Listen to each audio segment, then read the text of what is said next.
Hello everyone, welcome back to my YouTube channel. तो आज की वीडियो में हम लोग बात करने वाले हैं physical properties of halo alkane.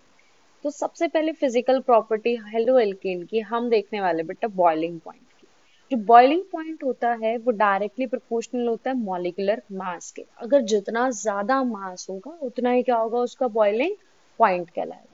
और इनवर्सली प्रोपोर्शनल होता है ब्रांचिंग के। अगर किसी कार्बन चेन में ब्रांचिंग आ जाए, ब्रांचिंग ज्यादा होगी तो बॉइलिंग पॉइंट क्या हो जाएगा, कम हो जाएगा। एग्जाम्पल देखते हैं, जैसे कि मेरे पास है, दूसरा मेरे पास यहाँ पे C3H7Cl है, तीसरा यहाँ पे है मेरे पास C4H9Cl है। यानी कि देखो यहाँ पे एक ही कार्बन है, यहाँ तीन कार्बन है और यहाँ पे कितने कार्बन है बेटा, चार कार्बन है।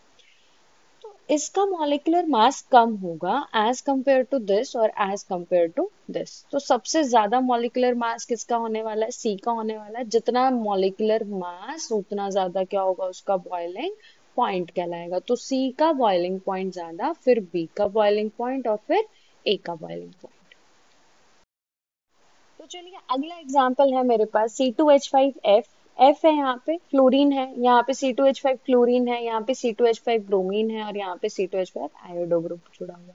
ठीक है, यहाँ पे देखो, अगर मैं आपको समझाऊं कि फ्लोरीन फिर कल बाहर आई, यानी कि मैं डाउन टॉप टू बॉटम जाऊंगी तो साइज क्या होता है, साइज बढ़ता है। यहाँ पे आयोडीन का सबसे ज्यादा साइज होगा, तो जिसका ज्यादा साइज होगा उसका ज्यादा क्या होगा, बॉइलिंग पॉइंट होगा। तो हाईएस्ट बॉइलिंग पॉइंट अगर पूछा जाए तो आयोडीन का सबसे ज्यादा बॉइलिंग पॉइंट होता है।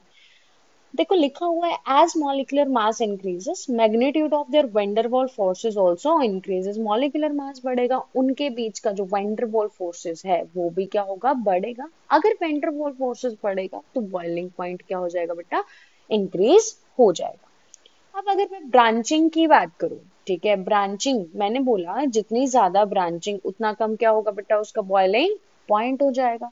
यहाँ पे देखो ब्रांचिंग दो मिथाइल ग्रुप जुड़े हुए हैं, यहाँ पे ब्रांचिंग में देखो एक मिथाइल हो जाएगा और यहाँ पे अगर मैं बात करूं तो एक भी ब्रांचिंग नहीं है। तो सबसे ज्यादा बॉइलिंग पॉइंट किस में होगा बेटा, सबसे ज्यादा ए में होगा और फिर किस में होगा, बी में और फिर सी। ठीक है, अब लिखा हुआ है कि इन isomeric haloalkane boiling point कम होता है जब जब ब्रांचिंग बढ़ती है। ठीक है, क्यों होता है बेटा, देखो due to increase in branching surface area क्या हो जाता है भाई, ब्रांचिंग बढ़ती है सरफेस एरिया कम हो जाता है। देखो यहाँ पे ब्रांचिंग है, सरफेस एरिया कम हो जाता है, सरफेस एरिया कम हो जाता है तो इसका मैग्नीट्यूड, वेंडरवॉल फोर्स का मैग्नीट्यूड भी क्या हो जाता है, कम हो जाता है। अगर मैग्नीट्यूड, वेंडरवॉल फोर्स का मैग्नीट्यूड कम हो जाता है तो बॉइलिंग पॉइंट भी क्या हो जाता है, कम हो जाते हैं। यानी कि सरफेस एरिया कम होगा तो बॉइलिंग पॉइंट भी क्या होगा, कम होगा। ठीक है, अगर सरफेस एरिया ज्यादा होगा उतना ज्यादा बॉइलिंग पॉइंट हो जाएगा, है ना। तो चलो अगली प्रॉपर्टी है मेरे पास सॉलिबिलिटी। सॉलिबिलिटी देखो, हेलो एल्केन जो होते हैं वो इनसॉल्युबल होते हैं बेटा पानी में, क्योंकि ये हाइड्रोजन बॉन्ड नहीं बना सकते पानी के अंदर।